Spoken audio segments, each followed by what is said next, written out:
Allah insanı çəkməyəcəyi yüklə yükləməz. Əgər biz uğurdan danışarkən puldan danışacağıqsa, vicdanlı pul qazanmağı uğur elan eləməliyik. Vicdansız uğur bir hekayə ola bilməz. Və o pulun özünə belə necə çatmaq mövzusu var ki, bizim bu mövzu haqqında, vicdan mövzusu haqqındakı bu məsələyə toxunmuşuq ki, vicdanlı pul qazanmaq və onu vicdanlı da xərcləmək. Qazanmaq bir məsələdir, onu xərcləmək bir məsələdir. O baxımdan o dediyiniz məsələni vicdanlı, düzgün, yəni bir idarəçi reputasiya yarada bilir. Reputasiya imicdən fərqlidir. İmici tez yıxmaq olur. Amma reputasiya nə olur olsun, heç vaxt yıxılmır. Hə, kiminsə gözündə, kiməsə görə.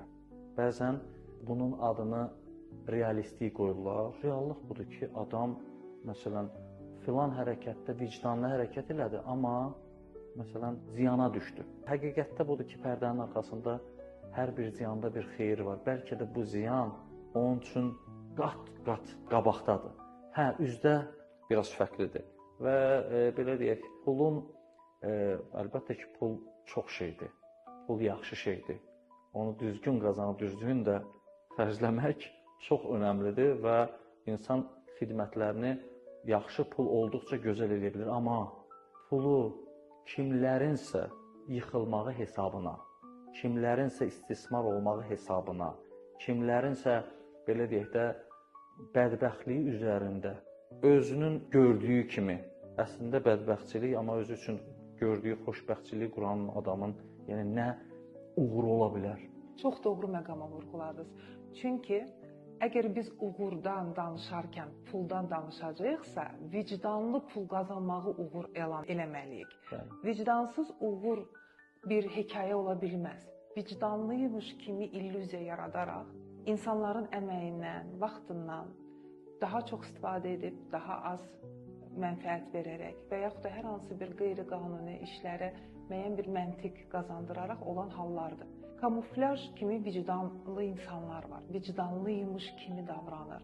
Amma əslinə baxsaz, orada ciddi bir vicdansızlıq durur. Bu necə izah edilir? Məsələn, məntiq işə girir. Bir çoxlarımızda beynimizdə yaranan bir sistem var. Mən o barədə birazdan daha ətraflı danışaram. Vicdanın bir orqandır, böyük bir şəbəkədir və bizim beynimizin ön hissəsində yerləşir. O simulyasiya edir, bizə ağrı verir, bizi qızardır üzümüzü, utanırıqsa, səhv iş görürüksə. Bu nöqteyi nəzərdən o vicdanı qapatmaqdan ötürü daxildə konflikt yaranır. İnsan bir səhv iş görəcək pul qazanmaqdan ötürü və daxildə bir müharibə başlayır.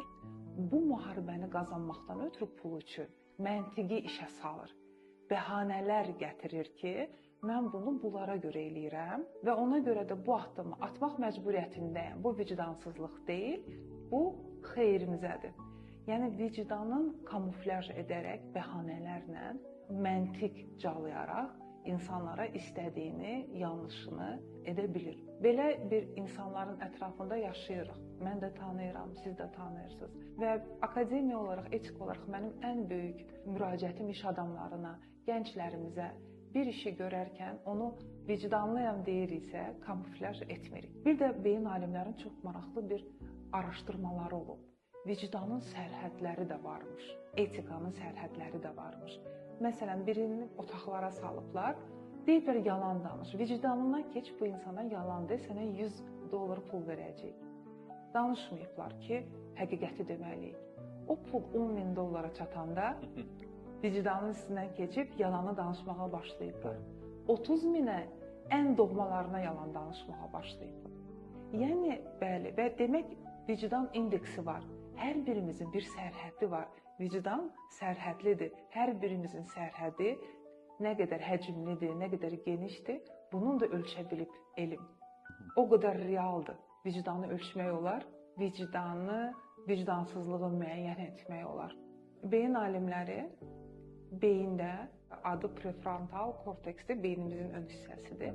Vahidlər qoyurlar ölçmək üçün. Qan dövranını ölçürlər, milli saniyələrə görə reaksiyalarımızı ölçürlər və əgər qan dövranı və bizim reaksiyalarımız milli saniyədə eyni tempi verirsə, bu adam vicdanlıdır, yəni empatdır. Qarşı tərəfə əziyyət versə, özü əziyyət çəkir deyə eləmir. Amma reaksiyalar, qan axını və müəyyən saniyələrdə gecikirsə, bu adam etdiyini heç anlamır və vicdansızlıq eləsə belə başa düşmür ki, vicdansızlıq edir. Bunu bugün laboratoriyalarda artıq vicdanı ölçmək olur. Mən bunu gələcəkdə istəyirəm ki, bizim HR-lar da inkişaf eləsinlər daha dərin və işə götürərkən doğrudan vicdanı ölçmək olur artıq. Bir insanın beyin MRT-sinə qədər sənədləri alaraq onun dövr, qan axınının, beyin qan dövranını yoxlayaraq ona reaksiya, bəzi sualları verə bilərlər.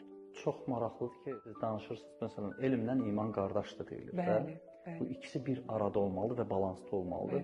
Bu deyirsiniz ki, alnın qabaq hissəsindən ki, Allah Quranda deyir ki, biz onları günahkar kəkilindən tutub cəhənnəmə atacağıq.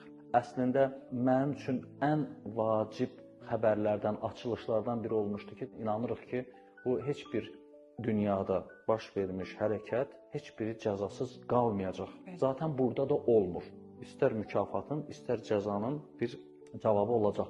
Amma bizim hansı meyar olmalıdır ki, bizi tərəzimizdə ölçsün? Bir düşünürdüm ki, bu əməlmi olacaq, yoxsa bu ibadətmi olacaq? Bu açıqlamanı eşidəndə mənim üçün çox gözəl oldu ki, vicdandır meyar, orada ölçü meyarı ki, hər bir şeylə insan belə deyək də necəsə bəhanə tapıb çıxa bilər.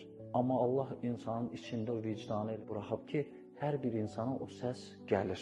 İçindən düz eləmədiyi hamıya xəbər verilir. Sadəcə olaraq insan o deyir, Allahın səsini, həqiqətin səsini, yəni vicdan polisinin səsini duymaq üçün gərək içindəki başqa səslərin səsini kəssin.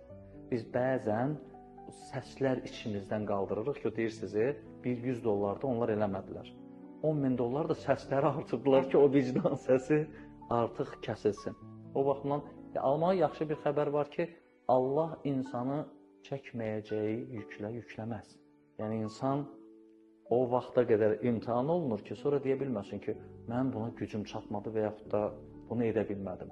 O baxımdan vicdan ən gözəl əslində insanı zəlalətə gedən yoldan, zülmətə gedən yoldan işığa apara biləcək həmişə onun səsini duymağımız üçün, istər bu rəhbərlik olsun, istər əməkdaş olduğumuz zaman hər bir insan üçün bu keçərlidir ki, vicdanın səsini, ümumiyyətlə onun səsi həmişə başqa səslərdən daha uca çıxmalıdır.